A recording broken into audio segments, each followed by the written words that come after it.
bearing in mind these different intended usages in the book of Allah subhanahu wa ta'ala, it's natural that we have different statements from the pious before us defining taqwa from a legal perspective. So from the definitions we have that taqwa is أن تجعل بينك وبين عذاب الله وقاية, to place between yourself and the punishment of Allah subhanahu wa ta'ala a barrier. How do you place this barrier? By remaining upon the do's and staying away from the don'ts. By remaining upon the commands of Allah subhanahu wa ta'ala and staying away from the prohibitions. This is how you erect a barrier between you and the punishment of Allah subhanahu wa ta'ala. And this definition was defined by the famous Shafi'i scholar Al-Hafidh Ibn Hajar Al-Asqalani rahmatullahi alayh in his book known as Fath al-Bari, which is an explanation of the famous hadith book Sahih al-Bukhari. An amazing book, an elegant book, an eloquent book, a book in which the scholar said, La hijrata ba'da al-fath. We know that when Mecca came under the rule of the Muslims, Rasulullah sallallahu alayhi wasallam said there's no hijrah from today. The best land has been acquired. Thus the scholars through analogy say that if you have this book and read the explanations of the scholar, then there's no need for any other book. It's enough. It suffices. Rahimahullah. May Allah gather us with him in Jannah. Ameen. Ameen. And if we go to the time before this famous scholar, to the time of the Sahaba radiyallahu anhum ajma'een, we see Ali radiyallahu an, one of the leaders of the Muslims, define taqwa as al-khawfu min al-jalil, wal-amalu bil-tanzil, wal-qana'atu bil-qalil, wal-isti'dadu li-yawm al-rahil. Allahu Akbar. Allahu Akbar. He says, radiyallahu an, that taqwa is fearing the majestic, meaning Allah subhanahu wa ta'ala. And taqwa is acting upon revelation, following the Qur'an and the Sunnah. And taqwa is being satisfied with a little, being a person of contentment. This is from taqwa. And taqwa is preparing yourself for the day when you return back to Allah subhanahu wa ta'ala. What an amazing definition of taqwa.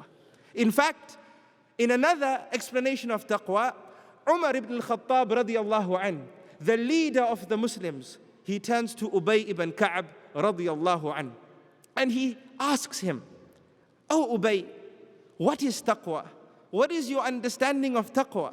Subhanallah, look how the Sahaba were interested in understanding taqwa, in making sure that they were doing that which made them from the people of taqwa. Even though he's the head of the Muslims, he wasn't shy. He asked someone who was below him in rank, right, in terms of structure. He turned to him because he had knowledge that he didn't have. So Ubay ibn Ka'b answered and said, "O Commander of the Faithful, have you ever walked a thorny path?" So Umar said, "Yes, I have." So Ubay said, "What did you do when you walked that path?" So Umar said, "I rolled up my garments up to my shins so I could see the ground and see my feet. And I would put one foot forward and another back out of fear of being pricked by a thorn." Allahu Akbar. Right? This is Umar. He's taking precautions and taking the means. So Ubay said, "O Commander of the Faithful, that is taqwa." He said, "That is taqwa." Because taqwa is rolling up one's garments to work in obedience to Allah subhanahu wa ta'ala, to watch out for halal and haram, and to be cautious not to commit errors out of fear of Allah subhanahu wa ta'ala. Amazing. May Allah subhanahu wa ta'ala grant us an understanding. And it's perhaps from this story that the famous poet Ibn al-Mu'taz said, خل الذنوب صغيرها وكبيرها ذاك التقى واصنع كماش فوق أرض الشوك يحذر ما يرى لا تحقرن صغيرة إن الجبال من الحصى. The famous poet said, "Shun all sins, be they small or large, for that is taqwa, and be like the one walking on a thorny path, wary of what he sees. and do not make light of small sins, because mountains are made out of many pebbles. What valuable advice. May Allah subhanahu wa ta'ala forgive our sins and grant us Jannah. Ameen. In another definition, O servants of Allah, Ibn al-Qayyim rahmatullahi alayhim says, and Ibn al-Qayyim has an important book dealing with purification of the soul. And he has an entire chapter in this particular book pertaining to at-taqwa. And in fact, his entire book is an explanation of one ayah in Surah Al-Fatiha, اهدنا الصراط المستقيم إياك نعبد وإياك نستعين. He's explaining this ayah in an entire volume. In some publications, 2 volumes. And he has an entire chapter dedicated towards at-taqwa.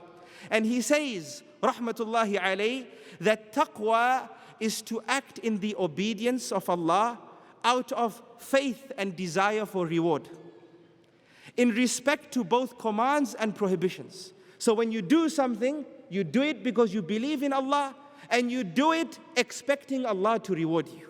And when you leave something, you leave it because Allah warned you against it, and you leave it expecting rewards from Allah subhanahu wa ta'ala. This is taqwa.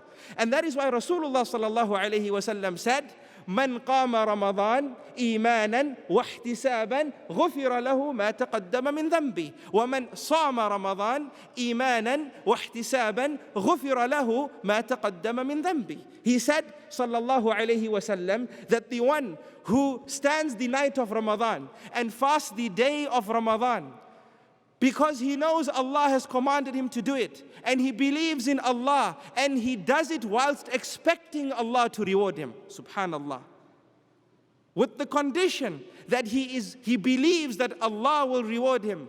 Rasulullah sallallahu alayhi wa sallam said, غُفِرَ لَهُ مَا تَقَدَّمَ مِن ذَنبِهِ, that his previous sins will be forgiven. Let me qualify my statement, brothers and sisters. Our scholars rahmatullahi alayhim say that when this hadith talks about previous sins being forgiven, it's referring to the minor sins. As for the major sins, the condition of those sins being forgiven is a process known as at-tawbah. And at-tawbah, or seeking repentance, comes with its pillars and conditions. May Allah subhanahu wa ta'ala forgive us all. Ameen. Ameen. And perhaps this definition of Ibn al-Qayyim is derived from the statement of Talq ibn Habib. For he said that when tribulation falls or befalls you, and perhaps write this with golden ink. Anyone with a gold pen here? I'm just exaggerating, right? Pay attention. Talq ibn Habib says that when tribulation befalls you, extinguish it with taqwa. Allahu Akbar. Look how powerful these words are. So they asked him, what is taqwa? And he said, التقوى أن تعمل بطاعة الله على نور من الله ترجو ثواب الله وأن تترك معصية الله على نور من الله تخاف عذاب الله. He said that taqwa is to act in obedience to Allah on a light from Allah, hoping for Allah's reward, and to leave disobedience of Allah on a light from Allah, fearing the punishment of Allah subhanahu wa ta'ala. So, my dear brothers and sisters, if we analyze these different definitions and different usages of the word taqwa in the book of Allah subhanahu wa ta'ala, we can say that taqwa refers to a few things. Number one, tawheed, and everything that leads towards strengthening tawheed, and it refers to leaving shirk and all those processes that protect you from falling into shirk. This is taqwa. And we can say that taqwa also refers to leaving all that which will cause you to be punished in the hellfire, even for a short moment of time. Everything you do to protect yourself from falling into the hellfire, may Allah protect us all, is a means of acquiring taqwa. When you seek repentance, this is from acquiring taqwa. When you practice good deeds, this is from acquiring taqwa. When you're charitable, this is from acquiring taqwa. When you revive the sunnah, this is from acquiring taqwa. And when you leave bid'ah, this is from acquiring taqwa. All these processes that you will do consciously, understand it has a correlation, a link, a relationship with the acquisition of taqwa. May Allah make us from the muttaqun. Ameen. The third meaning of taqwa, and this is a subtle meaning that we can derive from everything we've said, is that taqwa also refers towards shunning those matters which may be halal and permissible, but if we engage in them, it will slow us down from acquiring a greater piece of the hereafter. This is from taqwa as well, right? This is from taqwa. And sometimes we engage in something permissible, and then we become desensitized. And as we become desensitized, we start practicing that which is disliked until we become further desensitized. And then when we become further desensitized and the eeman goes lower, what happens? We end up doing haram. May Allah protect us all. So taqwa refers to leaving halal. If you fear, it will slow you down with regards to your progress to the hereafter. Right? For example, you might like a certain food. It's permissible for you to eat. But eating that food will prevent you from waking up for tahajjud, for example. So you leave it for the sake of standing up for tahajjud. Right? We know some people, they eat rice, for example. What happens? Sugar spikes, everybody's feeling tired, and we have the most beautiful of sleeps. Right? If we don't wake up for tahajjud, we might even miss fajr, Allahul Musta'an. Right? So if you leave it with the noble intention of not retrogressing in your progress of getting to the hereafter, this is from taqwa. And on a side note, I've received many questions about the World Cup. Can we watch the World Cup final or semi-final? Well, what's the problem? Well, it's going to be in Ramadan. I think we've answered that question. Right? I think we've answered that question. Right? You achieving taqwa, the objective of Ramadan is to achieve at-taqwa. And this is amazing, O servants of Allah. Wallahi, if we look at our sharia, it's absolutely amazing. Allah subhanahu wa ta'ala commands us towards taqwa, and He doesn't leave us at that. He commands us towards doing that which helps us achieve taqwa. Amazing. Allah looks after us from result as well as process. And this is manifest in the sharia. If you look at salah, Allah commands us towards staying away from fahsha and munkar. Right? Towards staying away from that which is disliked by Allah subhanahu wa ta'ala. And that which is immoral. Allah commands us towards staying away from this. And He commands us towards salah as well. Because He said, Inna salata tanha anil fahsha'i wal munkar. That salah puts an end towards you falling into fahsha and munkar. May Allah protect us all. But somebody might say, well, you know what? How come we find people fasting the month of Ramadan, and on Eid day, they're driving around like maniacs with their radios on full volume, music's pumping out the windows and flags sticking out the window, and driving up and down our streets? How come? You say fasting brings taqwa. They fasted. Where's the taqwa on the day of Eid? And that's a good question, by the way. And in answer to that, brothers and sisters, the problem is not in fasting the month of Ramadan. The problem is not in the instruction of Allah subhanahu wa ta'ala. The problem is in the one who fasted. For that person who fasted with their bodies, and they didn't fast with their heart, they didn't fast with their soul, they didn't fast with their mind, they didn't fast with their nafs. Their bodies fasted. And that is why Rasulullah sallallahu alayhi wa sallam said that the one who doesn't leave forged speech and practicing it and ignorance, then Allah is not in need of you leaving your food and drink and so on and so forth during the period of fasting. Which means fasting is not just the fasting of the bodies. When you fast this Ramadan, have an acute attention to the fasting of your entire self. That when your body starts fasting, your heart starts fasting as well. And when your body starts fasting, your soul starts fasting as well. And when your body starts fasting, your mind starts fasting as well. Thus we fast holistically with our complete self. And inshallah, if we do this for the sake of Allah subhanahu wa ta'ala, we will find taqwa coming into our lives. Some people ask, how do I know if I am from the people of taqwa after Ramadan? And that's a very good question as well. And in answer to that question, we say that if you find that after Ramadan, there were certain sins that I couldn't leave or were beloved to me before Ramadan, and now I am against these sins, that is from the signs of taqwa being present in you.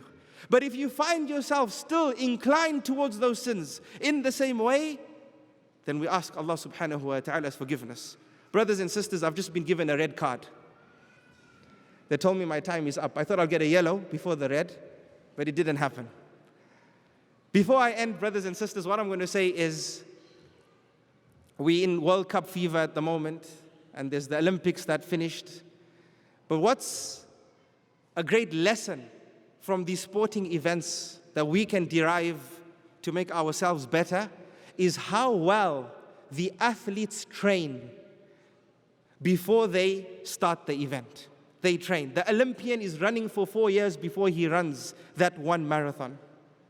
The footballers are training. In fact, when the football season is over, they're from a European country. What are they doing? Going to more humid climates. Why?